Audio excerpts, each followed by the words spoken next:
上回说到，布鲁克从路飞那里听说了拉布的近况，喜极而泣，随即正式加入草帽团。本期一起来回顾一下布鲁克的过往，伦巴海贼团和鲸鱼拉布的感人故事。50多年前，布鲁克38岁，是伦巴海贼团的音乐家，兼任剑士。每天早上，第一缕阳光照射进来的时候，布鲁克都会活力满满的推开寝室房门，用美妙的小提琴乐曲叫醒大家起床，大家都很开心，脸上洋溢着幸福的笑容。这一天早上，布鲁克按照船长的要求，以叙事的形式演奏宾克斯的美酒时，一头小鲸鱼闻声跟了上来。船员们聚在船舷，好奇的观望。大家认出来了，这是前几天看到过的那头小鲸鱼，看样子好像是和鱼群走散了，大概是被音乐声吸引。小鲸鱼一直跟在伦巴海贼团的后面，船员们给它起名为拉布。拉布很聪明，通人性，与伦巴海贼团相处得很愉快。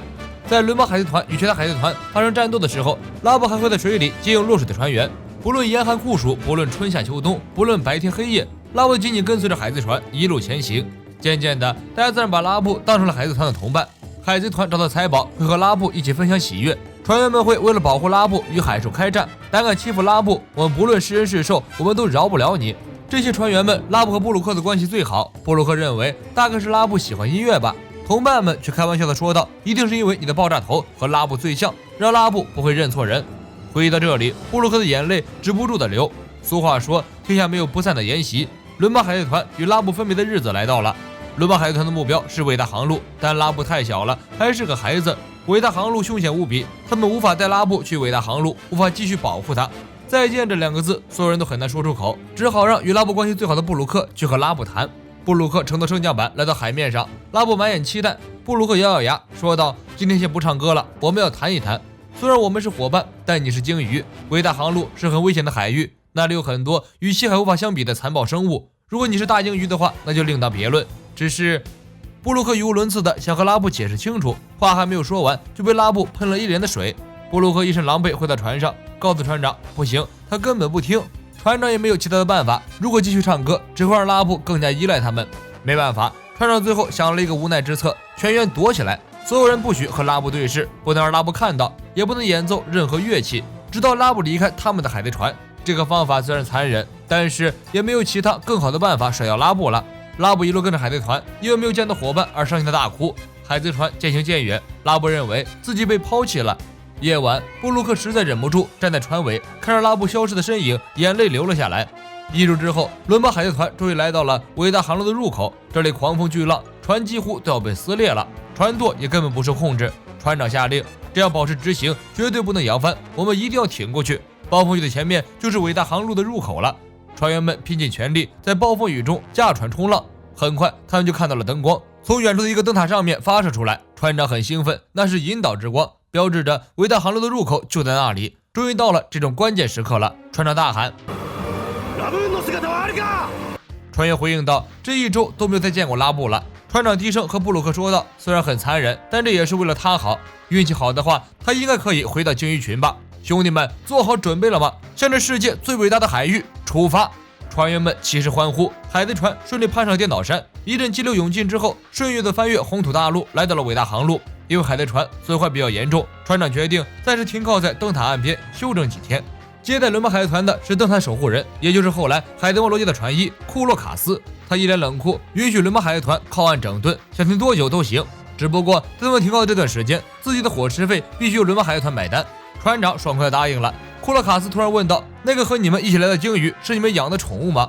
众人愣住，连忙跑向海边，看到拉布一脸天真地看着他们，头部布满了伤痕。众人惊愕之余喜出望外，拉布这个家伙真不简单，居然跟着他们翻越了颠倒山，来到了伟大航路。布鲁克兴奋地过了头，一头栽进水里，被拉布给拖了起来。布鲁克抚摸着拉布布满伤痕的头部，心疼地说道：“拉布，你太乱来了。”拉布开心地鸣叫。船长微微一笑：“布鲁克，我们一起来唱那首歌吧，那首拉布最喜欢的歌曲。”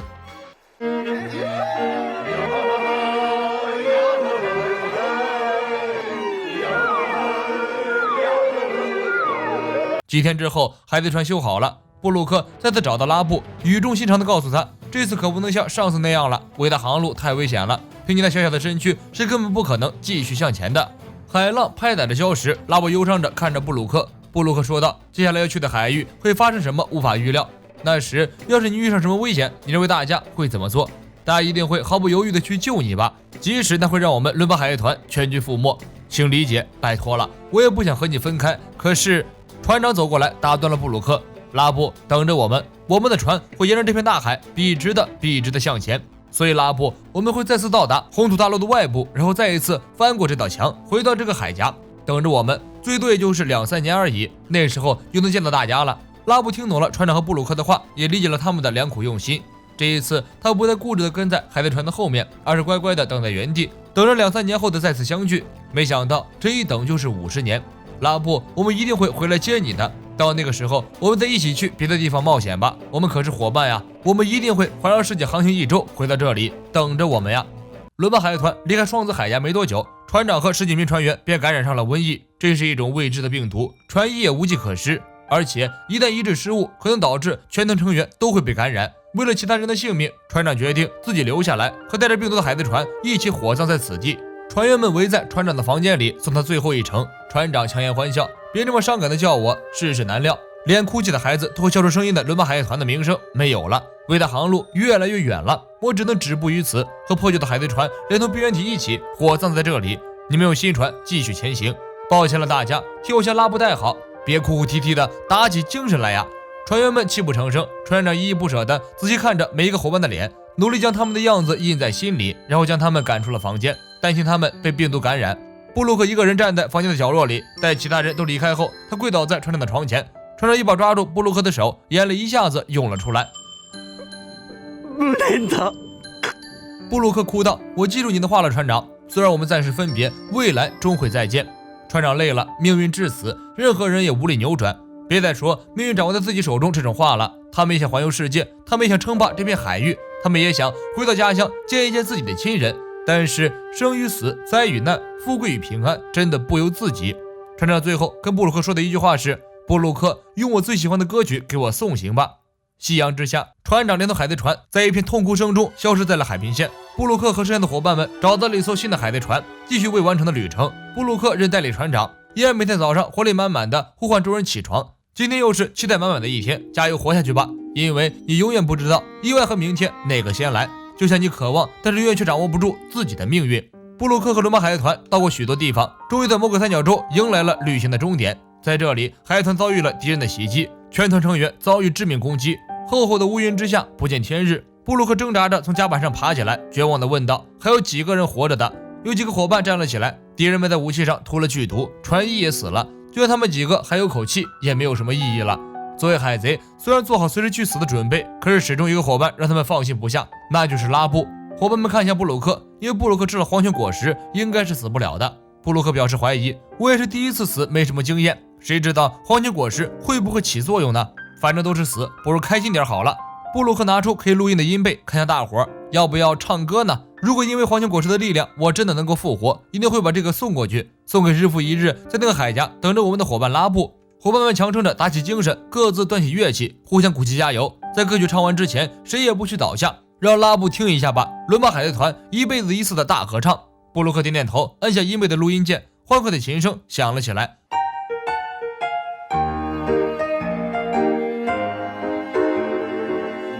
伙伴们齐声歌唱，随即响了起来，响彻整个乌云密布的天空。伙伴们一个接着一个因为毒药发作而倒地身亡，剩下的人还在坚持演奏，从大合唱变成4重奏，从4重奏变成独奏。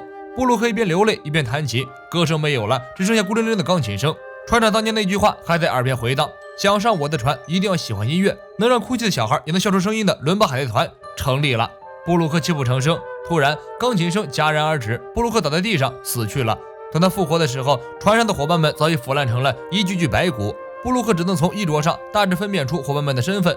他将伙伴们的遗骸存放进棺材里。昔日的热闹非凡的海贼团，如今已经破烂不堪，人去船空。各个角落里都残留着伙伴们欢歌笑语的影像。嬉戏打闹的宴会仿佛是昨天才召开过一样，椅子和酒壶还摆在原来的位置。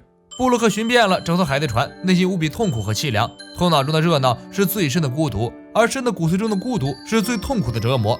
物是人非，人走茶凉，这是让人多么揪心的词汇。伦巴海贼团离开双子海峡的第10年，布鲁克独自晃荡在魔鬼三角洲的海域上，看不见其他人，听不见除了海浪之外的声音，没有阳光，没有森林，没有七彩的天空和蓝天白云。布鲁克的精神濒临崩溃，几乎要疯了。他在船上自言自语，大声说话，唱歌，自己和自己打闹，没心没肺的倒头大睡，强行让自己热闹起来，强撑着不让自己精神崩溃。布鲁克呀，你要睡到什么时候？快起来！看到岛了哟，是下岛，还有海滩呢。布鲁克猛然惊醒，看到伙伴们围拢在自己身边，船长玉树临风，摆手呼唤自己。为什么大家都活着呢？船长笑道：“你说什么傻话呢？做梦要做到什么时候啊？快走！”布鲁克喜极而泣，太好了，原来那个黝黑深邃的孤独是梦，是个噩梦。原来船长和伙伴们都没有死，没有比这个更让人高兴的了。布鲁克摔了一跤，爬起身，迫不及待地向伙伴们奔过去。结果擦干眼泪，看到的还是一望无际的黑暗和孤独。萧瑟的船上破败不堪，毫无生机，耳边除了海浪声和风声，没有任何的声音。原来刚刚的才是梦啊！伙伴们早已不在了。